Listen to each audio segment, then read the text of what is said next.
Hello everyone, welcome back to my channel.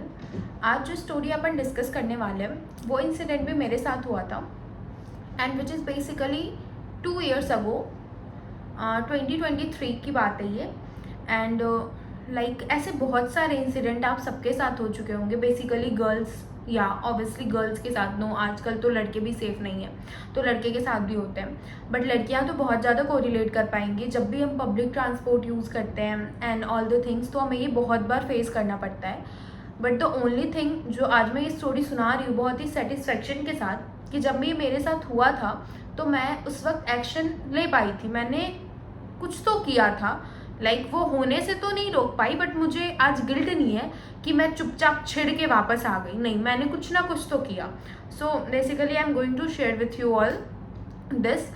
तो बात है 2023 की। मैं और मेरी फ्रेंड शाम के 7:30-8 बजे कोचिंग से निकलते हैं। हम ऑटो से हॉस्टल जाया करते थे, तो उस दिन हमें ऑटो नहीं मिल रही थी, तो हमें 10 से 15 मिनट थोड़ा चलना पड़ा, फिर हमें ऑटो मिला। और ऑटो से जो हमारा हॉस्टल था वो अप्रॉक्स आप कह सकते हो कि 25 मिनट, हाँ 20 से 25 मिनट जाने में लगते थे।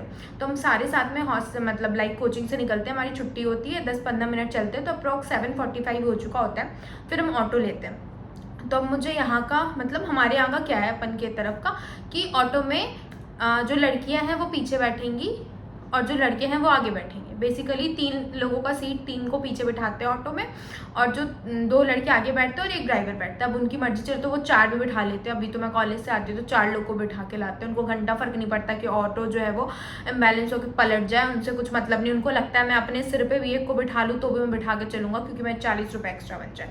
बट उस वक्त की बात है कि 3 लड़कियां पीछे बैठती, और अगर लड़कियां नहीं हैं तो लड़के पीछे बैठेंगे, वरना लड़के आगे बैठेंगे। तो ऑटो में बस मैं और मेरी फ्रेंड होते हैं, हम दोनों पीछे बैठते हैं और ऑटो वाले भैया चला रहे होते हैं। अब 2 मिनट ही आगे चलते तो एक अंकल आते हैं, उनकी एज आप लगा लो कि 50 से 60 के बीच में होंगे।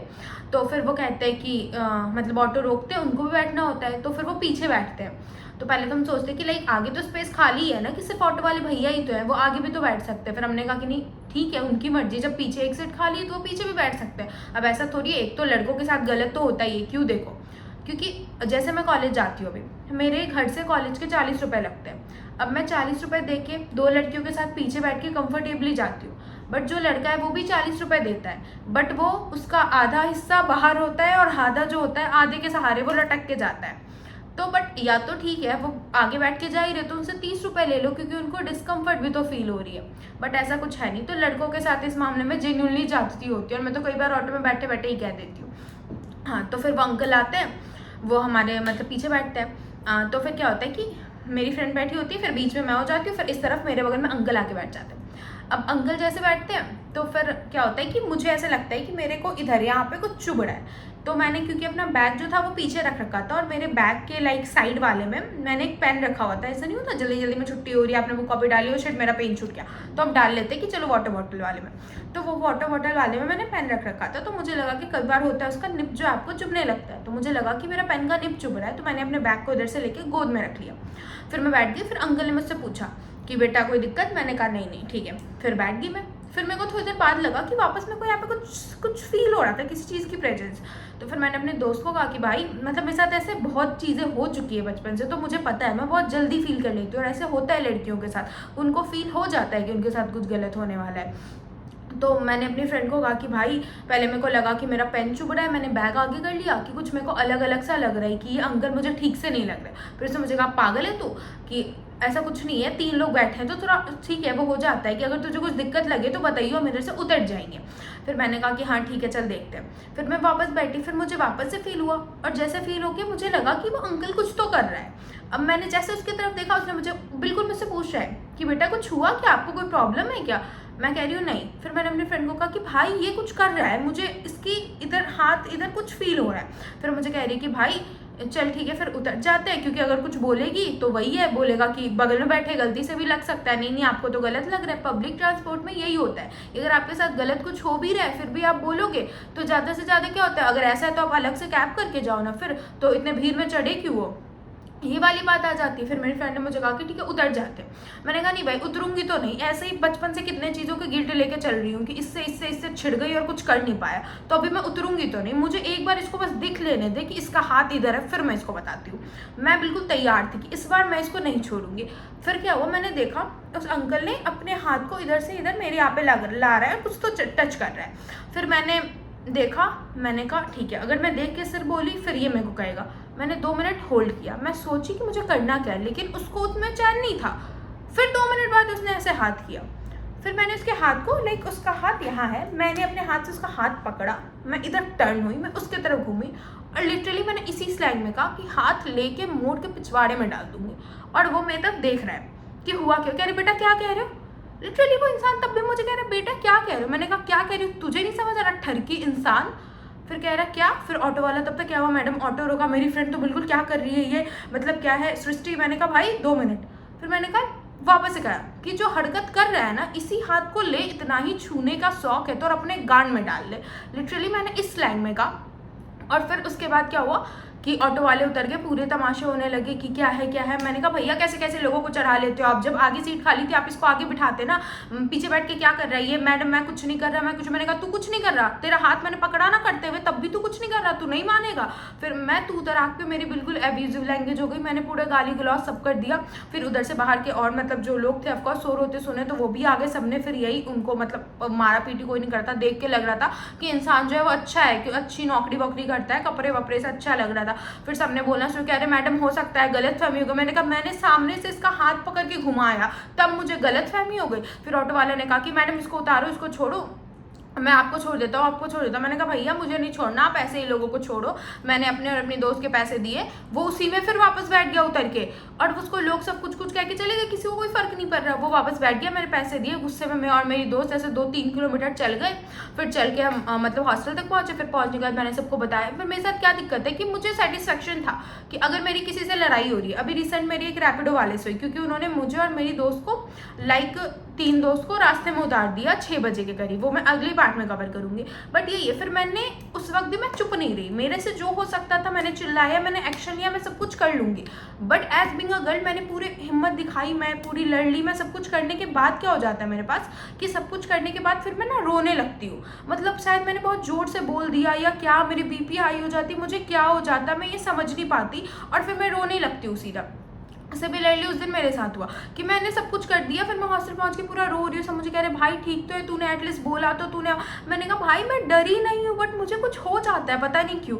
बट फिर मैंने हाँ खुद को काम किया। फिर मैं ऐसे सेटिस्फेक्शन के साथ थी कि इस बार मैं छिड़ के चुपचाप नहीं आई, कि इस बार मैंने कुछ कहा। और जब मैं ये स्टोरी बता रही हूँ तो मेरे अंदर शायद इस चीज़ का इतना दुख नहीं है कि उसने मेरे साथ कुछ गलत किया या क्या, क्योंकि मैंने उसके खिलाफ आवाज़ उठाई, मैंने उसको बोला। अब उसे याद रहेगा ये सब करने से पहले। और एक्चुअली वो इंसान इतना ठरकी था कि वो 50 से 60 साल के बीच का था, मैंने आपको बताया। और वो कंटिन्यूसली आते हुए किसी को चैट कर रहा है, हाँ जान मैं आ रहा हूँ, मैं पहुँच जाऊँगा, ओ प्लीज़।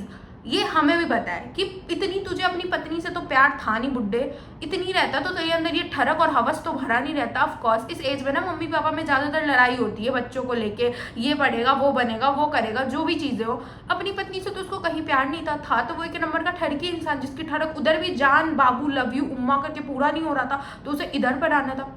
लाइक लिटरली मेरे साथ इतनी सारी इंसिडेंट हो चुकी है, उसमें सारे के सारे मुझे अंकल मिलते हैं 40 से 60 साल के बीच में। मतलब आजकल के लड़कों में शायद थोड़ी तमीज़ आ गई है, उनको डर है कि मैं ऐसा कुछ करूंगा मेरे पे केस फाइल हो जाएगी, मेरा फ्यूचर बर्बाद हो जाएगा। बट ये ठरकी अंकल साले सबके सब ऐसे ही हैं। मतलब लिटरली मैं पार्क में बैठी रहती हूँ, एक अंकल ने, मैं बता रही हूँ, मैं पार्क में बैठी थी और एक अंकल आते हैं मेरे बगल में बैठ जाते हैं। ये रिसेंट अभी किया, आप 6 महीने पहले की बात बता रही हूँ, जहाँ मैं रहती हूँ मेरे घर के बगल के पार्क की। मैं बैठी हूँ, अंकल आते हैं। अब कई बार क्या होता है ना कि आपको लगता है कि आप रिप्लाई नहीं दोगे, लड़कों के केस में भी होता है या किसी के केस में अंकल वगैरह या किसी में भी, कि आंटी से ही बात करे, आपको लगता है कि अगर कोई आपसे पोलाइटली बात कर रहा है, अगर आप रिप्लाई नहीं दोगे तो आप रूड तो नहीं साउंड होगे। अब एक 70 साल के अंकल मेरे बगल में आके बैठे हैं। अब मैं तो उनको बूढ़ा बेचारा ही समझूंगी।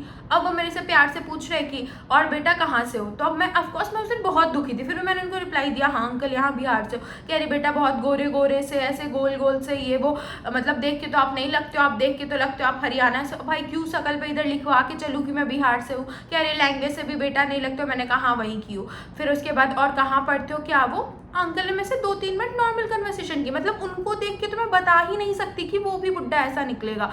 मैं पूरा उनको दादाजी की उम्र का समझ रही हूँ, बात कर रही हूँ। और फिर क्या था कि हमारे पार्क में ना ऐसे सबसे बड़ी वाली लाइट लग रही थी, लाइक कि पहले अंधेरा हुआ करता था, बहुत बड़ी सी पार्क थी, तो पार्टिकुलर किसी किसी कोने में, बट अब एक बड़ी लाइट लगा दिया था उन्होंने। तो ऐसा था कि पूरे पार्क को वो कवर करेगा, तो पूरा ही लाइट होता। तो वो अंकल बैठे बैठे लाइक मेरे बगल बेंच बैठे कहते अब तो बेटा लाइट लग गया है तो बहुत दिक्कत हो जाएगा लोगों को। मैंने कहा 1 मिनट, ठीक है, बट ये मुझे क्यों ये बात कह रहा है और तू इतना क्यों समझ पा रहा है जो हमारी उम्र, और हमें, तुझे नहीं लगता कि तू जो ये समझ रहा है उसके हिसाब से तू जरूरत से ज़्यादा बूढ़ा है। फिर मैंने कहा फिर कहते मैंने कहा फिर कह रहे हाँ आजकल के बच्चों को बहुत दिक्कत नहीं हो जाएगा, लड़के लड़कियों को। फिर मैंने कहा ज़्यादा फ्रैंक हो रहे हो अंकल, थोड़े से लिमिट में रह लो अपने मन में। फिर मैंने कहा ठीक है। फिर कह रहे हाँ बेटा और हमें भी बहुत दिक्कत नहीं हो जाएगा अंधेरा में, हमें भी तो प्रॉब्लम होगी। फिर मैंने कहा 1 मिनट भाई साहब, मुझे 2 मिनट लगा समझने में कि ये बुड्ढा बोल क्या रहा है और ये किस सेंस में बोल रहा है और क्या बोलना क्या चाह रहा है, हमें क्यों टाइम लगेगा। फिर मैंने उसके तरफ देखा, फिर मैं हद दुखी हो गई। मतलब मैं दुखी हो गई कि भाई क्या इस बूढ़े इंसान को देख के मैं दादाजी समझ के, मुझे लगा अकेला, मैं इतनी दुखी थी उस दिन, मैं बहुत दुखी थी। मैं तो अकेले उदास होकर बैठी थी। फिर मैंने उसको आंसर दिया। फिर वो इतनी गंदी बातें किया कि उस दिन मेरे अंदर हिम्मत भी नहीं थी मैं इसको गाली दूं कि मैं इससे लड़ूं। मैं हद दुखी हो गई, मेरा भरोसा ही उठ गया इंसानों पे से। मैंने अपने ईयरबड्स लगाए, मैं इतनी दुखी हो गई। मैंने कहा ठीक है अंकल माफ़ करो मुझे, और मैं उधर बेंच से उठ के मैं पार्क में वॉक करने लग गई। लाइक कभी कभी ऐसा हो जाता है कि मन ही नहीं करता आंसर देने का। 70 साल का बुड्ढा ये कह रहा है कि हमें भी नहीं, पहली बार तो मुझसे मिला है, कब तूने मेरे साथ कुछ कर लिया जो तुझे पता है कि हमें दिक्कत हो जाएगी। लाइक लिटरली ऐसे ऐसे अंकल और ठरके इंसान भरे पड़े हैं। आपके साथ भी जरूर ऐसा हुआ ही होगा कभी ना कभी। और मैं तो ये भी नहीं कह सकती कि लड़कियों के साथ, आज तो मेरे मेल फ्रेंड्स के साथ भी ऐसा ऐसा हो जाता है पब्लिक ट्रांसपोर्ट में कि कुछ, अब तो जेंडर वाइज कुछ बचा ही नहीं है, अब कोई सेफ नहीं है हमारे यहाँ, ना लड़के ना लड़की, कुछ नहीं सेफ है। तो होप आपको स्टोरी अच्छी लगी हो, कैसा लगा आप कमेंट में ज़रूर बताना। अगर आप इससे रिलेट कर पा रहे हो तो भी बताना। Okay bye.